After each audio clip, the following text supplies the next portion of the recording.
juridique, économique et sociale. Ça marche. Bonsoir tout le monde.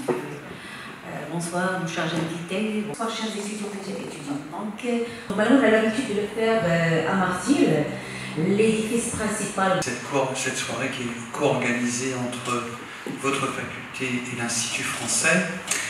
Alors la Nuit des idées, c'est un événement qui est mondial, qui a été créé par l'Institut français en collaboration avec des lieux de savoir et de culture. L'an dernier, en 2024, il y a eu 100 pays qui ont participé à cette Nuit des idées. Et donc ce soir, nous sommes en partenariat avec la faculté des sciences économiques, juridiques et sociales de Tétouan, parce que la thématique de cette année, c'est pouvoir agir.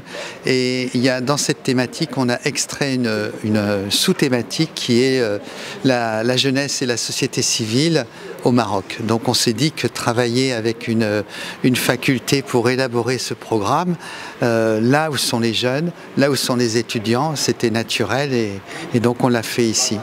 Alors, je suis très honorée d'avoir été invitée à modérer cette rencontre avec professeur Rania Alaoui, avec toi-même Salah Din et avec Kenza Samoud. L'idée de la participation des jeunes, elle me semble très importante. J'aime beaucoup le thème aussi de cette année, pouvoir agir, et interroger précisément la place des jeunes, enfin le rôle des jeunes dans cette participation. Est-ce qu'ils ont la possibilité ou pas de participer? C'est une vraie question de démocratie parce que on a plus du tiers de la population qui est jeune, mais des taux de participation à la vie associative ou à la vie politique qui sont très bas, qui sont à recouper aussi avec des problématiques structurelles de manque d'éducation de qualité, de manque d'opportunités de travail. Et donc pour moi, c'est vraiment aussi une question centrale qu'il est important d'éclairer pour mieux comprendre comment on peut déverrouiller certaines situations et proposer des solutions. Donc la rencontre d'aujourd'hui s'inscrit dans un cadre de partenariat entre la faculté des sciences juridiques, économiques et sociales de Tétouan et l'Institut français. Donc on est là aujourd'hui pour traiter le sujet de la jeunesse et de la société civile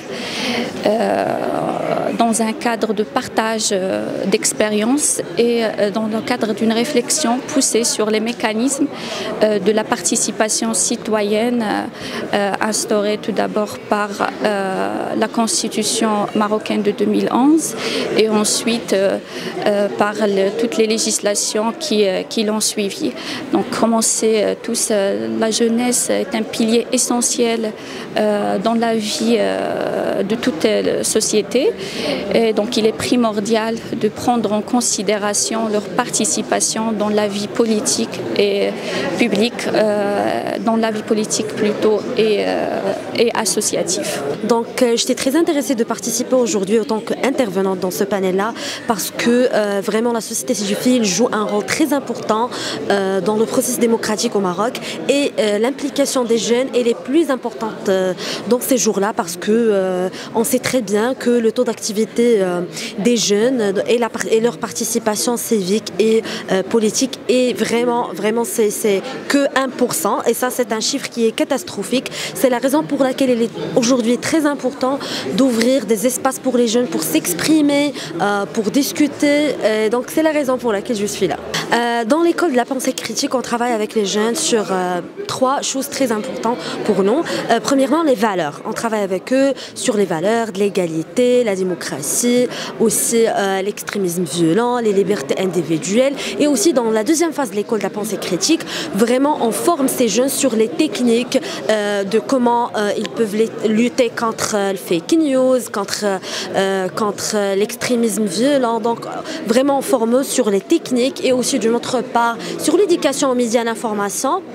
Donc vraiment, c'est un accompagnement académique et civique avec les jeunes pour qu'ils puissent être vraiment formés et engagés pour une participation citoyenne. Et aussi, d'autre part, on encourage les jeunes pour faire des investigations parce que parmi les sessions qu'on fait avec les jeunes, c'est les outils d'investigation qui est quelque chose qui est très important et bénéfique pour les jeunes aussi dans leur processus de recherche académique.